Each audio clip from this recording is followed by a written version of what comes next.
News చూస్తున్నాం. YCP MLC Duvvada Srinivas వివాదంలో big twist బయటకొచ్చింది. మనస్తాపంతో ఆత్మహత్య చేసుకోవాలనుకున్నారన్న మాధురి కామెంట్స్ అబద్ధమేనని తేలిపోయింది. రోడ్డు ప్రమాదాన్ని ఆమె ఆత్మహత్యగా చిత్రీకరించారు. అయితే ఈ ప్లాన్ వెనుక దువ్వాడ శ్రీనివాస్ ఉన్నారు. మాధురి రోడ్డు ప్రమాదానికి గురయ్యారు. వెంటనే ఆమె శ్రీనివాస్ కు కాల్ చేశారు. ప్రమాదాన్ని ఆత్మహత్యగా చిత్రీకరించాలని ఆయన మాధురితో చెప్పారు. దీంతో ఆమె మీడియాకు ఇది ప్రమాదం కాదని, వాణి వేధింపులకు ఆత్మహత్య యత్నం చేశానని అన్నారు. అయితే ఇప్పుడు శ్రీనివాస్ మాధురి ఆడియో బయటకు రావడం గుట్టు రట్టయింది.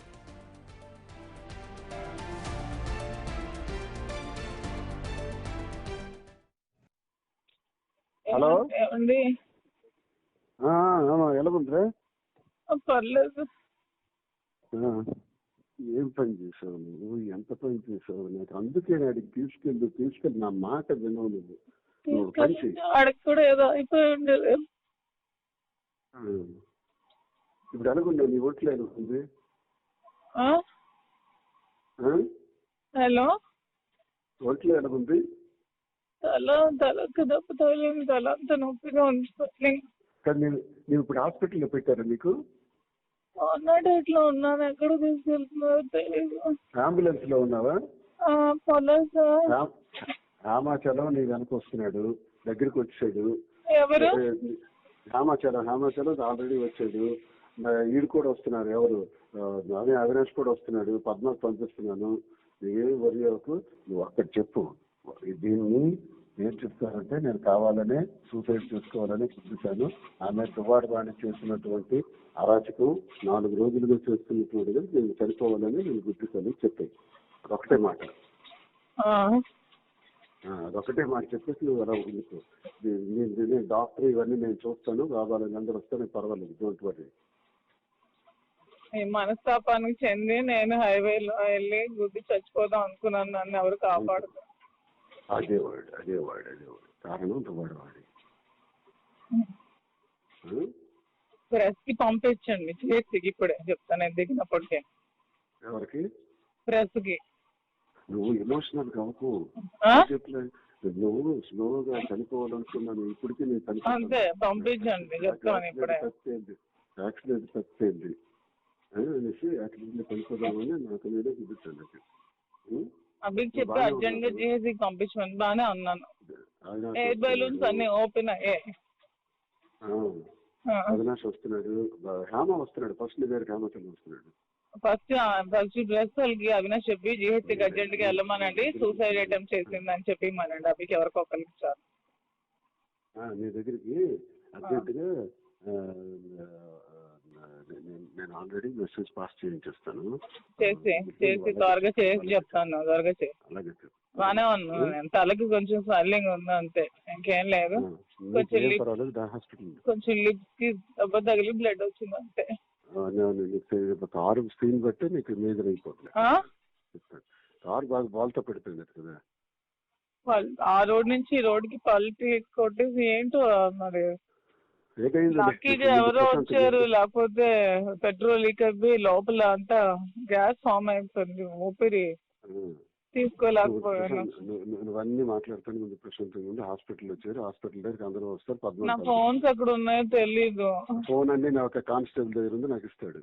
గోల్డ్ కూడా ఉంది దాంట్లో. అంతా చూడమని అవన్నీ తీస్తాను కానిస్టేబుల్ ద్వారా. ఓకే. పద్మ కూడా వస్తుంది. అవినాష్ వస్తున్నాడు. ఓకే. ఝాన్సీ ఎంత కూడా వస్తున్నారని విన్నాను. ఓకే.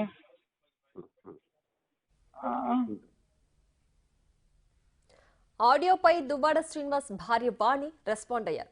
ఎమ్మెల్సీ పదవికి తన భర్త అర్హుడు కాదని మొదటి నుంచి చెప్తున్నానని ఆమె గుర్తు చేశారు.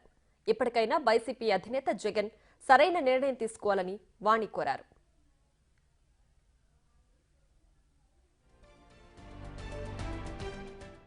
క్లియర్గా ఇట్లాంటి వ్యక్తులకి ఇప్పటికే ఎమ్మెల్సీ పదవి ఇవ్వడం అనేది చాలా తప్పు. నేను ఎన్నోసార్లు పార్టీ ముందు బాధపడ్డాను.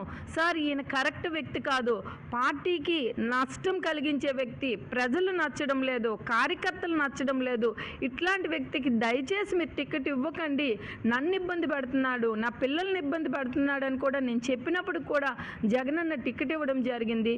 రీసెంట్గా ఒక ఇన్ఛార్జ్ ఏదో మామూలుగా పార్టీ కార్యాలయం కార్యాలయం అని పెట్టారని ఒక స్టిక్కర్ పెట్టారని సో పార్టీకి బ్యాడ్ అవుద్దని ఒక చిన్న ఇన్ఛార్జ్ తీసి తిలక్కిచ్చారు కానండి.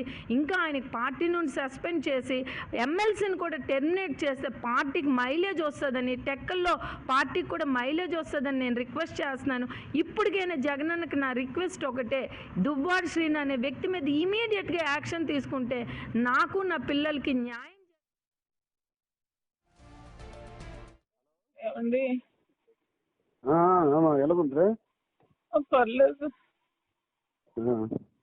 ఏం పని చేసావు నువ్వు? ఎంత పని చేసావు? నాకు అందుకే అడిగి తీసుకెళ్ళి నా మాట వినవు నువ్వు. ఆడికి కూడా ఏదో అయిపోయి ఉండేది. ఇప్పుడు ఎలాగుండే నీ ఓట్లు? ఎలాగుంది? హలో, ఓట్లు ఎలాగుంది? తలకు దెబ్బ తగిలింది, తల అంతా నొప్పిగా ఉంది. కానీ నేను ఇప్పుడు హాస్పిటల్లో పెట్టారా నీకు? అన్నాడు ఇట్లా ఉన్నాను, ఎక్కడ తీసుకెళ్తున్నారో తెలియదు. అంబులెన్స్ లో ఉన్నావా? రామాచలం నీ వెనక వస్తున్నాడు, దగ్గరికి వచ్చాడు. ఎవరు? రామాచలం ఆల్రెడీ వచ్చాడు. ఈడు కూడా వస్తున్నారు. ఎవరు? అదే అవినాష్ కూడా వస్తున్నాడు. పద్మాకు పంపిస్తున్నాను. నువ్వేం వరి అవ్వకు, నువ్వు అక్కడ చెప్పు. దీన్ని ఏం చెప్తారంటే, నేను కావాలనే సూసైడ్ చేసుకోవాలని చూపించాను. ఆమె దువ్వాడ వాణి చేసినటువంటి అరాచకం 4 రోజులుగా చేస్తున్నటువంటిది నేను చనిపోవాలని నేను గుర్తించాను చెప్పాను. ఒకటే మాట చేస్తున్నానండి క్లియర్గా. ఇట్లాంటి వ్యక్తులకి ఇప్పటికే ఎమ్మెల్సీ పదవి ఇవ్వడం అనేది చాలా తప్పు. నేను ఎన్నోసార్లు పార్టీ ముందు బాధపడ్డాను. సార్ ఈయన కరెక్ట్ వ్యక్తి కాదు, పార్టీకి నష్టం కలిగించే వ్యక్తి, ప్రజలు నచ్చడం లేదు, కార్యకర్తలు నచ్చడం లేదు, ఇట్లాంటి వ్యక్తికి దయచేసి మీరు టికెట్ ఇవ్వకండి, నన్ను ఇబ్బంది పెడుతున్నాడు, నా పిల్లల్ని ఇబ్బంది పెడుతున్నాడు అని కూడా నేను చెప్పినప్పుడు కూడా జగనన్న టికెట్ ఇవ్వడం జరిగింది. రీసెంట్గా ఒక ఇన్ఛార్జ్ ఏదో మామూలుగా పార్టీ కార్యాలయం అని పెట్టారని ఒక స్టిక్కర్ పెట్టారని సో పార్టీకి బ్యాడ్ అవుద్దని ఒక చిన్న ఇన్ఛార్జ్ తీసి తిలక్కిచ్చారు కానండి. ఇంకా ఆయనకి పార్టీ నుండి సస్పెండ్ చేసి ఎమ్మెల్సీని కూడా టెర్మినేట్ చేస్తే పార్టీకి మైలేజ్ వస్తుందని, టెక్కల్లో పార్టీకి కూడా మైలేజ్ వస్తుందని నేను రిక్వెస్ట్ చేస్తున్నాను. ఇప్పటికైనా జగనన్నకి నా రిక్వెస్ట్ ఒకటే, దువ్వాడ శ్రీను అనే వ్యక్తి మీద ఇమీడియట్గా యాక్షన్ తీసుకుంటే నాకు నా పిల్లలకి న్యాయం జరిగినట్టు ఉంటుంది, న్యాయం చేసినట్టు వైఎస్ఆర్ పార్టీ ఉంటుంది అనేది నేను తెలియజేసుకుంటున్నాను అండి. ఇప్పుడే ఏబిఎన్ వాళ్ళు నాకు ఆడియో పెట్టారు. నేను చాలా బాధపడ్డాను. తన సొంత భార్య మీద ఆ ఎదుట ఆ దివ్వల మాధురితోని నీ యాక్సిడెంట్కి దువ్వాడ వాణియే కారణం, డిప్రెషన్లో నేను ఈ యాక్సిడెంట్ చేశానని చెప్పు. నా తమ్ముడు బాబా, హేమచలం, అవినాష్ అనే వ్యక్తులకి, పద్మ అనే క్యాండిడేట్కి కూడా నేను పంపిస్తున్నాను, నువ్వేమీ భయపడకు, ఇలాగే చెప్పు అని చెప్తున్నారు. మాకు చూసి చాలా బాధేసిందండి. భగవంతుడు ఉన్నాడు, అన్యాయం జరిగితే ఖచ్చితంగా తగిన పనిష్మెంట్ దేవుడిస్తాడు. ప్రపంచానికి మనం అనుకుంటాం ఏదో అబద్ధాలు ఆడేసి మాటలు వచ్చని మీడియా ముందుకు వచ్చి ఏవో చెప్పేస్తామని అనుకుంటాం. నేను ఎప్పుడు భగవంతుడినే నమ్ముతానండి, ఎప్పుడు నిజాయితీగా ఉంటాను, ఎప్పుడు ఎథిక్స్తో ఉంటాను. సో ఖచ్చితంగా దేవుడు అనేవాళ్ళు నాకు చూస్తారు, నా పిల్లలకు చూస్తారు అనేది నేను ఎప్పుడు నమ్ముతాను. సో ఈరోజు ఆడియో ద్వారా జనాలకు అర్థమైంది. చాలామంది దువ్వాడ శ్రీను ఏంటో మాకు ఇచ్చేశారు, ఆస్తులు ఇచ్చేశారు, అవి ఇచ్చేశారు, మేమేదో ఆయన ఇంటికి వచ్చి ధర్నా చేస్తున్నామని కొంతమంది సొసైటీకి, పబ్లిక్కి తప్పుతో పట్టించే కార్యక్రమం దువ్వాడ శ్రీనివాసు, ఆ దివ్వల మాధురి, ఆ దువ్వాడ శ్రీధరు, వాళ్ళమ్మ భగవద్గీత మీద ప్రమాణం చేస్తూ అబద్ధాలు ఆడారు. వీళ్ళకి ఎవ్వరికి కూడా దేవుడు పనిష్మెంట్, మామూలు పనిష్మెంట్ ఇవ్వరండి. ఖచ్చితంగా దానికి కూడా కొద్ది టైం పడుతుంది.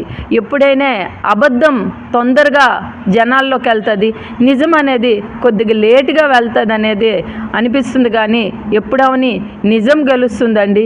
ఈరోజు ఆడియో ద్వారా నేను ఒక్కటే రిక్వెస్ట్ చేస్తున్నాను, పోలీసులకు కానీ కోర్టులకు కానీ ఇట్లాంటి వ్యక్తులకి, ఇట్లాంటి ఫ్రాడ్ పీపుల్కి, ఇట్లాంటి వ్యక్తులకి సరైన పనిష్మెంట్ ఇవ్వాలి.